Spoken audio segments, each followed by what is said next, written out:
26/11 ముంబై దాడుల కీలక సూత్రధారి లష్కర్-ఏ-తోయిబా ఉగ్రవాది తహవూర్ రానా భారత్కు చేరుకున్నాడు. అమెరికా నుంచి వచ్చిన రానాను తీసుకువచ్చిన ప్రత్యేక విమానం ఢిల్లీ ఎయిర్పోర్ట్లో ల్యాండ్ అయింది. దీంతో దేశ రాజధాని రీజియన్లో హై అలర్ట్ ప్రకటించారు. ఢిల్లీలో అడుగుపెట్టిన వెంటనే తహవూర్ రానాను ఎన్ఐఏ అధికారికంగా అరెస్టు చేసింది. అనంతరం ఎన్ఐఏ కోర్టుకు తరలించనున్నారు. అక్కడే ఎన్ఐఏ న్యాయమూర్తి 2008 ముంబై ఉగ్రదాడి కేసు విచారించనున్నారు. విచారణ అనంతరం ముందు నుంచి ప్రచారం జరుగుతున్నట్టు తీహార్ జైలుకు తరలిస్తారా లేదంటే మరోచోట ప్రత్యేక సెల్ను ఏర్పాటు చేస్తారా అన్నది తెలియాల్సి ఉంది.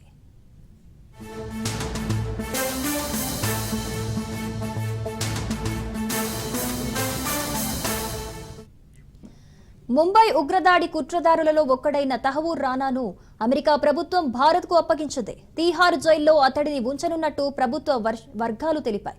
ఢిల్లీలోని ప్రత్యేక ఎన్ఐఏ కోర్టులో తహవూర్ విచారణను ఎదుర్కొంటాడని వారు చెప్పారు. ప్రత్యేక విమానంలో భారత్కు తీసుకొచ్చారు. ముంబై దాడుల కీలక సూత్రధారి తహవూర్ రానా విచారణపై కేంద్రం అత్యున్నత సమీక్ష నిర్వహించింది. అమిత్ షాతో సమావేశానికి జయశంకర్, దోవల్ హాజరయ్యారు. ఇక భారత్లో తహవూర్ రానాను ఎన్ఐఏ విచారించనుంది.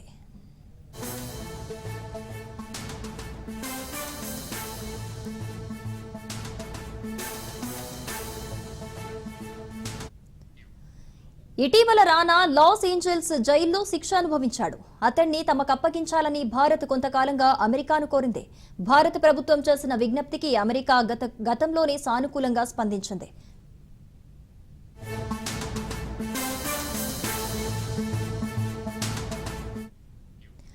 పదహారేళ్ల క్రితం అంటే 2008 నవంబర్ 26న పాకిస్తాన్ కేంద్రంగా పనిచేసే లష్కర్-ఏ-తోయిబా ముఠాకు చెందిన 10 మంది ఉగ్రవాదులు ముంబైలో మారణ హోమానికి పాల్పడ్డారు.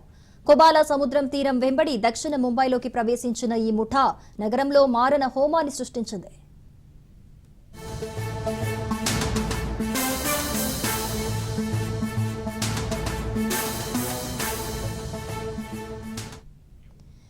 Chhatrapati Shivaji terminus, Oberoi Trident, Taj hotel, Leopold cafe, Mumbai చాదాబ్ house, Nariman house, Cama hospital తదితర ప్రాంతాల్లో దాడులకు పాల్పడ్డారు.